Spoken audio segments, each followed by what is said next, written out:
Hello, I am Charlotte Black. I'm head of people here at Footprint Digital, and today I'm going to be talking about navigating the B Corp path. And so this is our advice for considering a B Corp application and certification and the process of applying to it, and hopefully explaining a little bit more about the process. You might have heard of it, you might have not heard of it.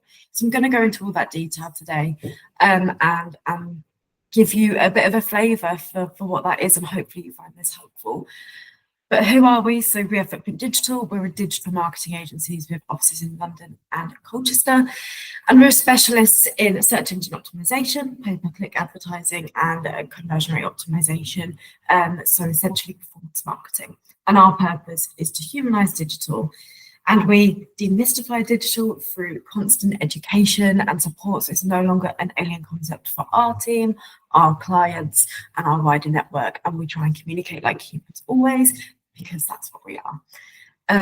But to give you an idea, we've been a B Corp since April 2023. So we're in our second year now at the time of recording and preparing for the certification. Now, when we became a B Corp, we achieved the score of 84. I'll explain a little bit about what that means later on in the slide, as well as the new certification requirements that you should be aware of. And this is where we score, and these scores can be found for any B Corp that exists on the B Corp directory, where you can search up the B corporations, the score that they got when they certified, how they scored in each area. This is all public information, which I think is fantastic. So you can really see how we scored, where we scored well, where our lowest scores was, and what that might mean for you. But what is a B Corp? You may be watching this and not 100% familiar with what a B Corp is. Maybe you've heard of it, but you're not entirely sure what it means. But essentially, certified B corporations are companies verified by B Lab, which is a body of people that are doing these certifications to meet high standards of social and environmental performance, transparency, and accountability. Now, B Corps, through that process, commit to positively impacting stakeholders, workers, communities, customers, and our planet.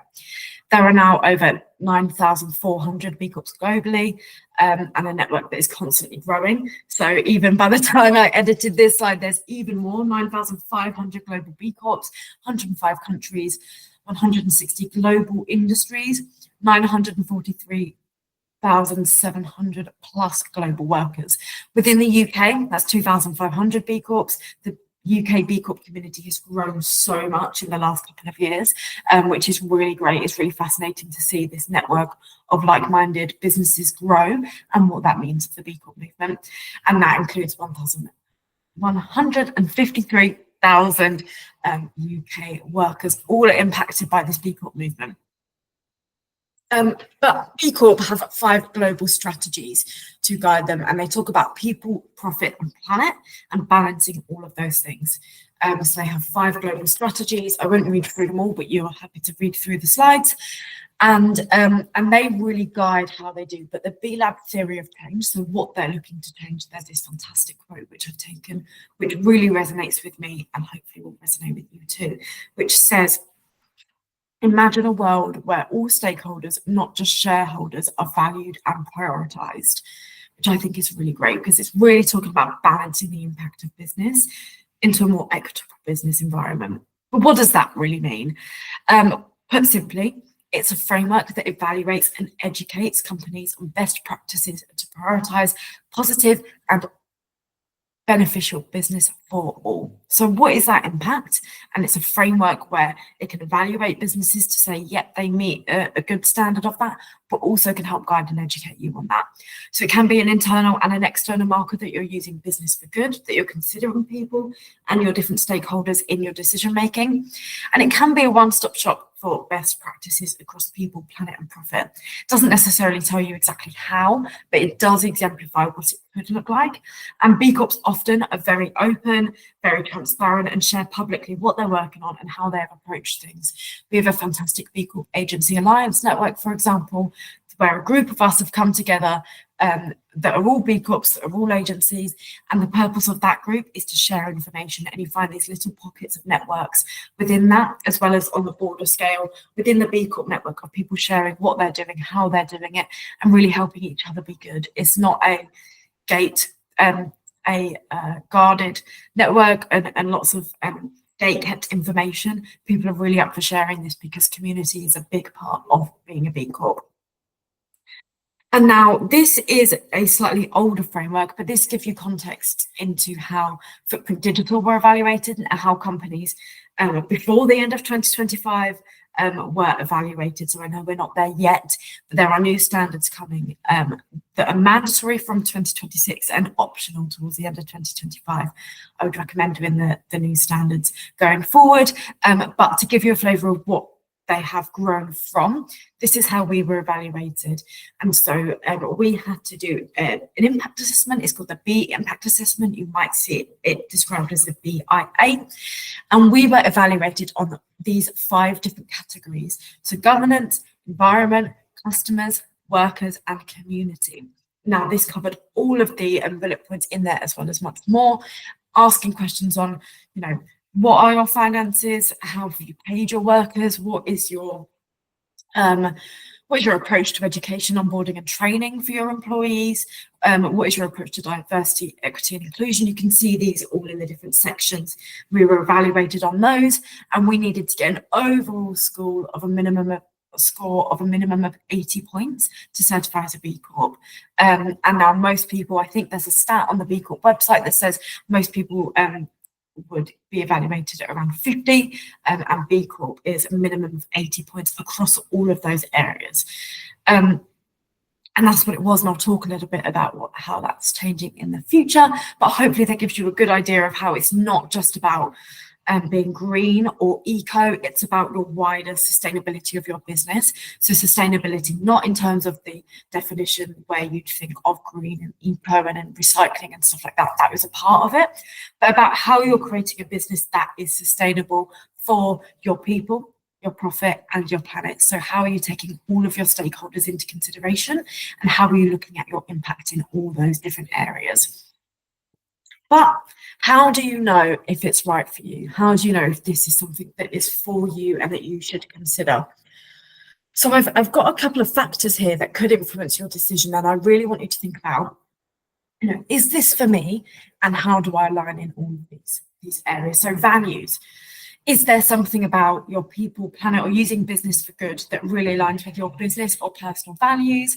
Is it something that you feel strongly about, potentially even passionate about, and you really want your business to reflect that? So really have a look at your values. For us, it was our values aligned with B Corp. It wasn't a case of seeing the B Corp values and trying to align to them. Our values that already existed really aligned to those B Corp values as well. So we found a lot of alignment in there, which made it easier for us to make that decision. Commitment. Do you want to commit to something that reflects your values, and that you are up for letting this guide, inform and shape decision-making within your business? So are you willing to make that commitment? Are you looking for something to commit to that can help you in all of those areas? Alignment. Do you feel like this movement and the people within this network align with your beliefs and values? And when I say your, that's either your personally or your business's beliefs and values. Is that alignment there? Network. There is a growing network of like-minded people, all sharing thoughts, ideas and learnings, willing to collaborate and find new opportunities and ways of working that benefit everyone. Are you up for being part of it? Are you up for taking part? Are you up for building a network of those like-minded people? And it is rigorous. I'll talk about it again a little bit later, but it is a lengthy process, the best of its kind. There isn't anything that really reflects the same way in terms of evaluating entire business, and there isn't anything to compare it to currently. Whilst it's not perfect and still evolving, you know that others have gone through the process and that put in the work to become certified, and therefore it's a marker of trust between companies. That rigorous process means that to become a B Corp, there is a standard that people have to hit to get there. It can't be for everyone. And attracting employees and clients. When you commit to being a B Corp, people that are looking for this type of company will find you and will understand your values and beliefs from the get-go. It will obviously be different no matter, based on your specific company and how that shows up within your business, but people will really get a feel for who you are, and it's kind of that external marker and validation for the type of company you're aiming to be. But why you shouldn't consider being a B Corp, now for the eagle-eyed eyed among you. This list is the same, but I'll be talking about why this might differ. So values, you've heard of it, you're intrigued by what it is, but it's not something that really aligns with your values. Maybe you're not against it, but you're not too bothered about it. It is a lot of work, and so you really need to consider, do our values align to this? Is this the direction we want to go in? As I said, it is a big commitment, not only the process to becoming certified, but it also requires a legal commitment, which commits you to being accountable to all stakeholders by declaring it in your company's articles of association, as well as upholding the standards long term, ensuring that you do enough to recertify when the time comes. So you can't stand still with this certification. You have to adapt and become better as time goes on. You will be evaluated as part of that, and they will be looking for change. They'll be looking for movement in that recertification. So you recertify every 3 years, so they'll be looking for improvements among you as well. So are you willing to commit to that long term? Alignment. Maybe there isn't much alignment between your business and the key aspects of the why behind B Corp. So why does B Corp exist? Do you feel the same as well? Are you aligned to that? Are there elements that you're aligned to? If not, perhaps it's not for you, and that's okay. Network.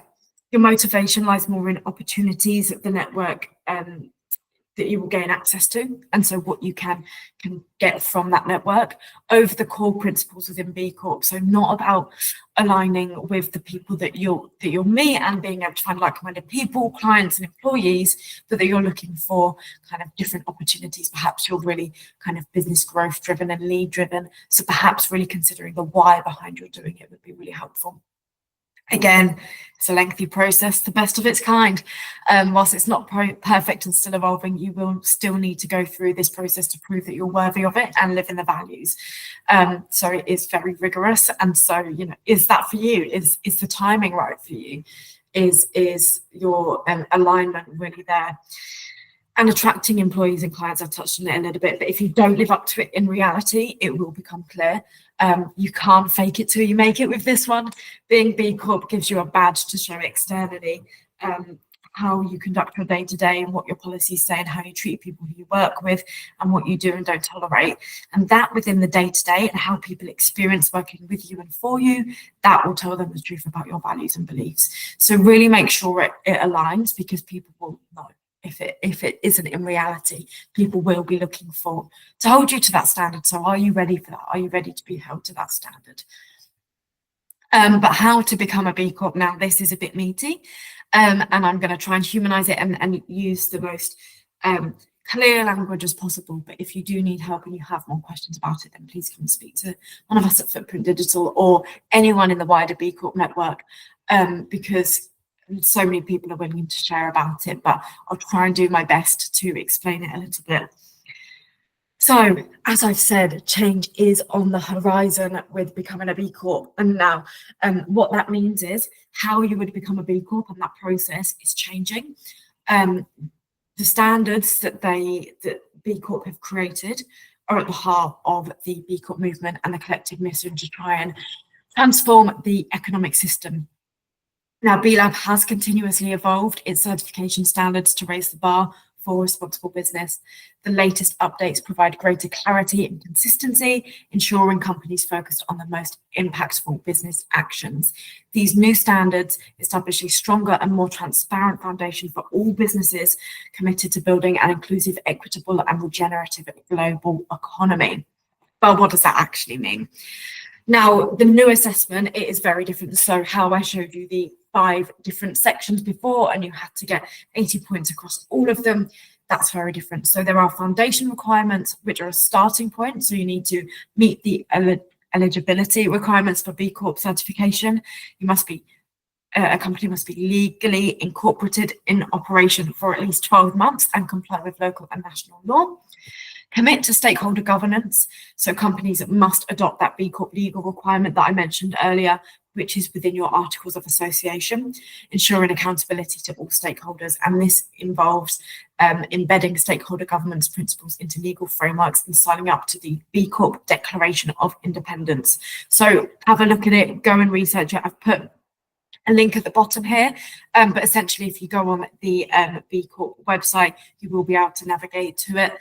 There's a big banner at the top at the moment talking about the new standards, and you will be able to find it very easily. So have a thorough read of all of this and see if it aligns with you and this is something you're willing to commit to, as well as conducting a risk assessment. Now, companies will create risk profiles using B Lab's risk profiling tool. So they have a tool to help you do all of this.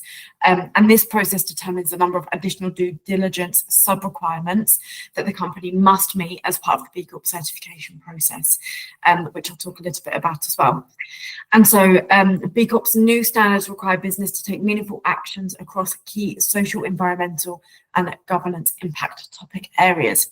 Now, where you had a minimum requirement of 80 points across the board, this is very different. You have to, so based on I believe it's the size, sector, and industry that your business operates in, you will be given a different assessment so that it's more tailored for the size of business you're in, the industry that you're in, and that it can be the most kind of tailored version of that and the most relevant to what it believes the standards are for that, which has addressed some of the challenges that we found going into B Corp as a small business. There's only so much you have control of. There isn't loads of people where you have to create these big systems. You're not held to the same legal requirements, and so there was some bits that didn't quite apply to us, whereas they have now addressed that through this new system, which is really great. And you have to get minimum points in each section as a result of that.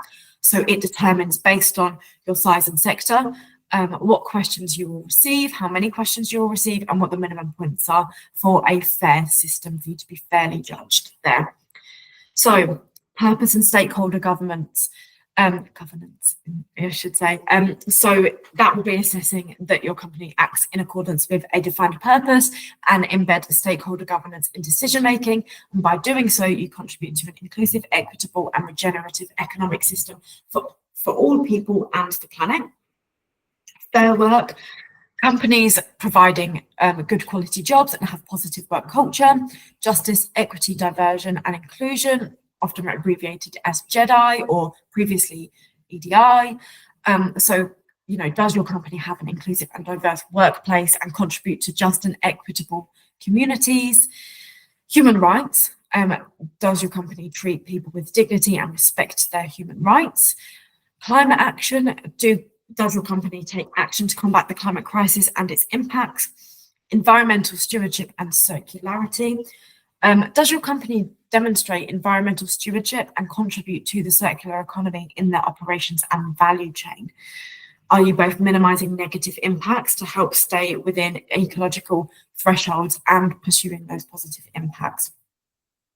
Government affairs and collective action. So is your company playing a leadership role in fostering shared understanding and implementing solutions toward an equitable, inclusive, and regenerative economy?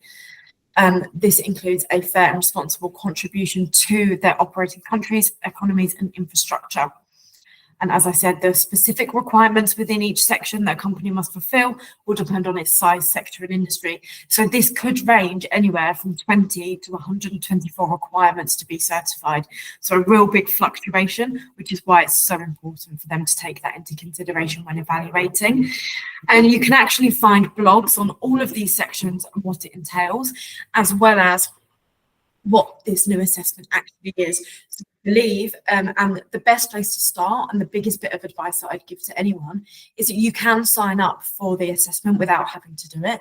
You don't have to pay anything, it's open, you just need to kind of register so you can see what questions you will be given, so you can really explore that topic. In lieu of that, there are some blogs on each topic so that you can really delve a little bit deeper and really understand what is going to come into each section and what might apply to you. But I think the best way to do that would be to kind of register on the system for the BM impact assessment with the new standards, so you can input your size, sector, and industry, and really figure out the exact questions that you will be answering as part of that, which I found to be a really helpful thing to do when we were starting, so that you can really get an idea of what that might look like for you if you're in that consideration phase. But what does the B Corp journey look like? at this point. So this is what you can expect from it, really. Essentially, the first thing is gathering the data. Now, going through, as I say, registering for the impact assessment. At that point, you'll have the questions, you'll answer the questions. As part of those questions, you will have to provide evidence. You might not have to apply evidence for all, but a best practice is to gather as much evidence as possible. It's also great for you because once you have that data and that evidence, you can track that. Even if you don't go through with the B Corp certification, being able to say what that looks like and then be able to measure that, using it as a framework to learn from and figure out where you can improve. What kind of data you might be asking, am I talking about? Well, so you'll need to be collecting all of your policies and making sure that they're clear. There'll be certain policies that it asks for, such as anti-slavery policies and things like that. It might be, if you're saying that you do volunteer days or charitable donations, that you've got the data to back that up to say, yes, here's what we did last year.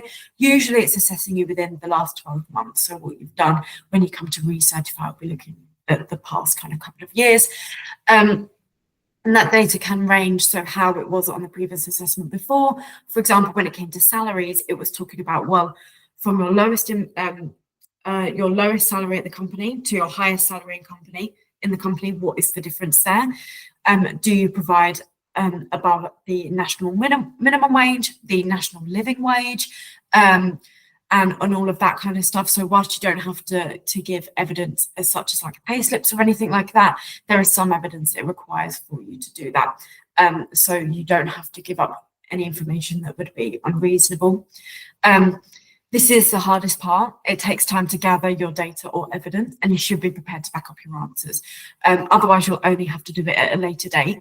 We found it really helpful to write down all of our approaches. So there was approaches that we had towards education, for example, training and onboarding of new team members, which we knew the approach, but we hadn't written it down in kind of one place.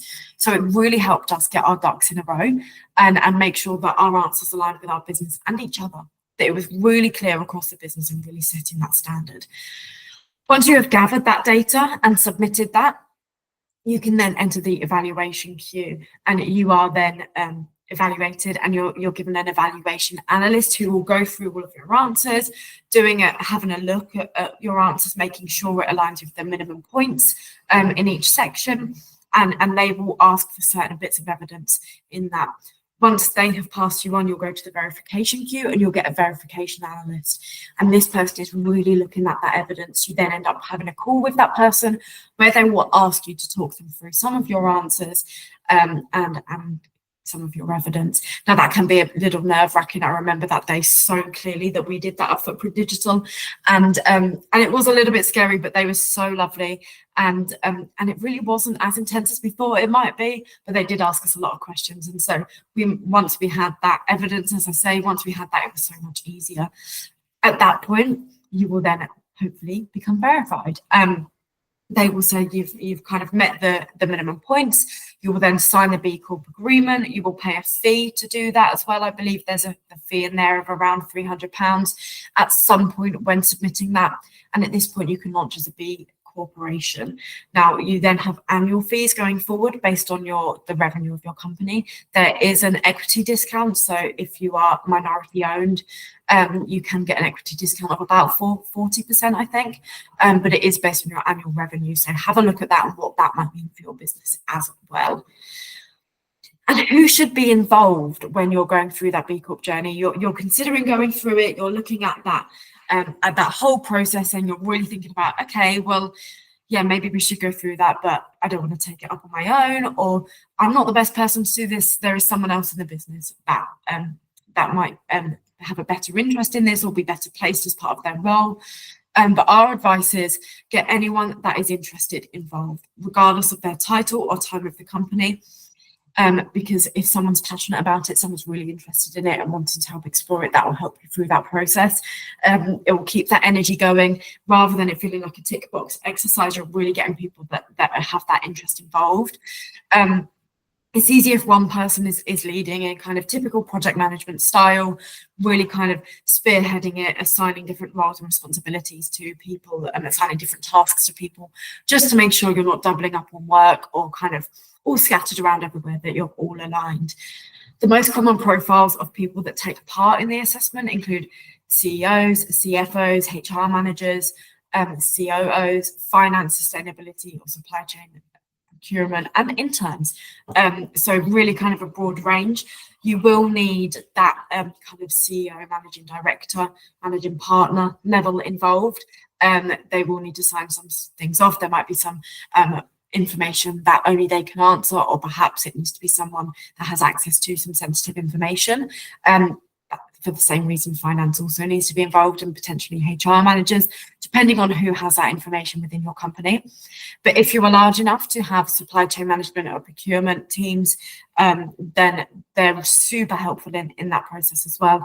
And then interns are great because it really gives them an insight into how a business is run, how your business is approaching it, and it really helps them learn different areas of the business and different approaches as well. But that can be applied to anyone across your business.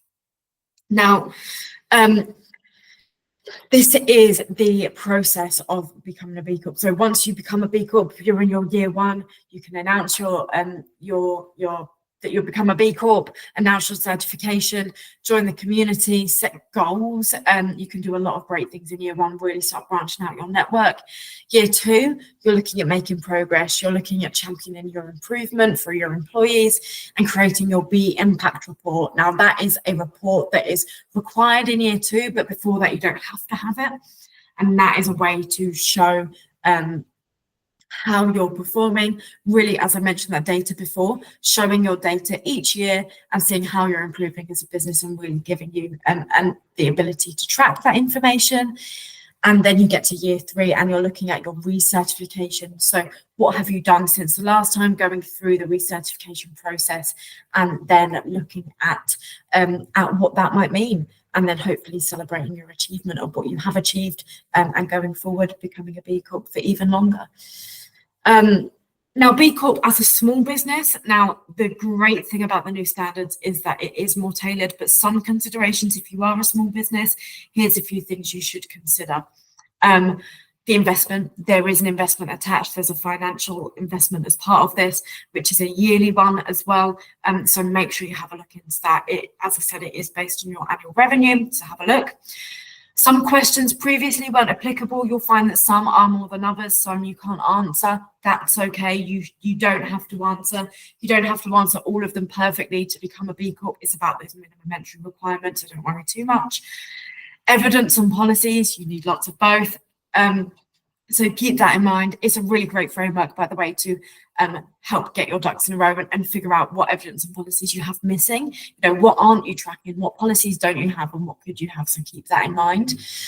You can feel like a small drop in the ocean. Now, this is in the network sense, and you might feel like a kind of smaller part of this kind of big system, but don't worry, there will be a network for you. There are so many networking events, individuals that you'll see talking about B Corp quite a lot. There's different kind of local events in your area that you can attend. There's, you know, if you're an agency, there's agency groups. If you're in particular industries, there's industry groups as well, so you will be able to find your people, but don't worry if that feels a little bit overwhelming to start off with. Previously, the questions were tailored but not enough. Hopefully, we see this change in the new standards. And some things are out of your control. Outside of your control as a small business, you might be in a rented office. There's limited things you can do to the building that you're in. And there's things that would be out of your control in that sense, but that is okay. Don't let that put you off. But they're just things to consider. Now, our journey, why we decided to embark on this journey, we really wanted to do better and keep ourselves accountable of, you know, what was coming in the future, the type of business we were, and we really needed a bit of guidance to do that in the sustainability space. I mean, sustainability in both senses, sustainability as a business, but also in terms of the more kind of green and eco side of things, which is the traditional thing that people think about. But as a business, how can we be more sustainable and contribute to a more regenerative economy?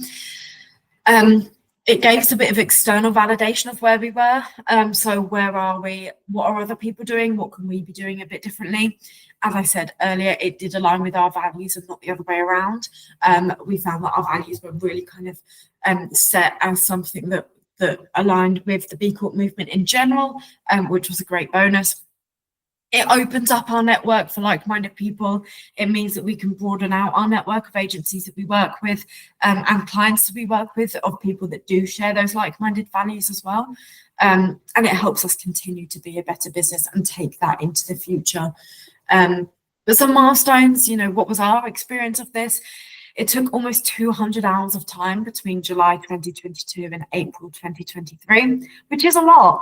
That was between 4 employees, including HR, my function as being head of people, and our managing director, and 2 other employees that were really passionate about it. So that was really great.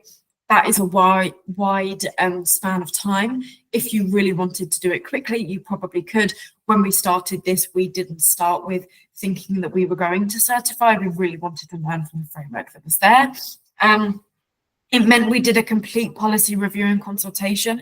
So if you haven't done that in a while, it's a really good opportunity to do so. It helped us create things like our ethical client screening policy, so who we want to work with, and really have a productive conversation between our management team, our leadership team, and the individuals within our wider business to say, what is our ethical client screening policy? What are we doing to make sure we're doing that? It helped us create and look at 3-year goals and gaps and what we want to address. So how can we be better in 3 years' time than we are now, and how can we improve within that 3 years? It helped us measure our values. We previously weren't measuring how we humanize digital and how we get better at that each year. And now we measure that through our client education sessions, our internal team education, how our teams are progressing in their skill set, how they're learning, and how we're imparting our knowledge in the wider community as well. So communicating with our partnership network, with universities, with people coming into the digital space. How are we humanizing digital in all of those areas?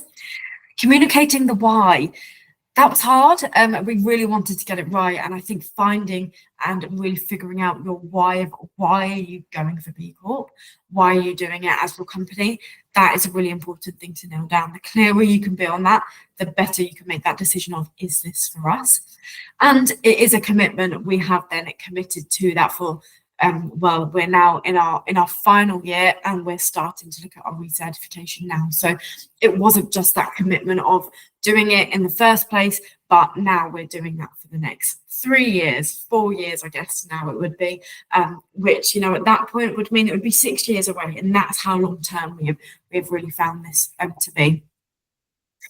So a couple of tips, a couple of bits of advice.